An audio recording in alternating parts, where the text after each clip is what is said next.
Я Раббым, не берсең де арнап бер. Алтын балық ілінетін қармақ бер. Бақыт бер де бармақтай сол бақытты, басып тұрар батпандай бір салмақ бер. Және дос бер, айтқанымды мақұл дер. Жүйрік бер де соған шыдар тақым бер. Мен жазбаған, жұрт жазбаған жыр сыйла, жүректерге соны ұғатын ақыл бер. Мені күтіп тұрса алда биіктер, шапағатты шуағыңды құйып көр. Абырой мен даңқыңды да аяма, және соған майыспайтын иық бер. Аумин. Бұл жыр шумақтары, тілек дұғалары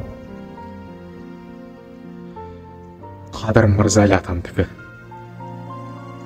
Қандай керемет, осындай тілек дұғаларды жазғанда өлең қылып өзінің тілегін, Алла сол тілегін қабыл еткен. Ол кісіге қандай даңқ берді, қандай атақ берді, абырой берді, соны көтере алатындай шынымен де иық берді. Ол кісінің жазбағаны жоқ шынында да. Алла жатқан жерін жайлатсын. Қадыр Мырзалиь атамыздың өзі кетсе де оның әрбір өлеңдерін, жыр шумақтарын жаңағы соны ұғатын ақыл бер дейді ғой. Мына ақылы бар әрбір адамзат әлі күнге жаттап айтып жүр, бізден кейінгілер де айта береді. Осындай Қадыр Мырзалиь атамыздың тілек дұғасы әрбір қазаққа тілеймін.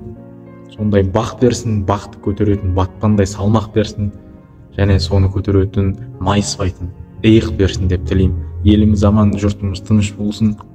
Осындай мықты кісілеріміздің жыр шумақтарын жаттап жүретін сіздерге Алла Тағала күш-жігер берсін. Еліміз аман, жұртымыз тыныш болсын.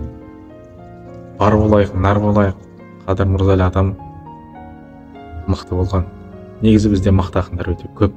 Соларды оқиық, дәріптейік, кейінгі жас ұрпақтарға үлгі болсын. Аман болыңыздар.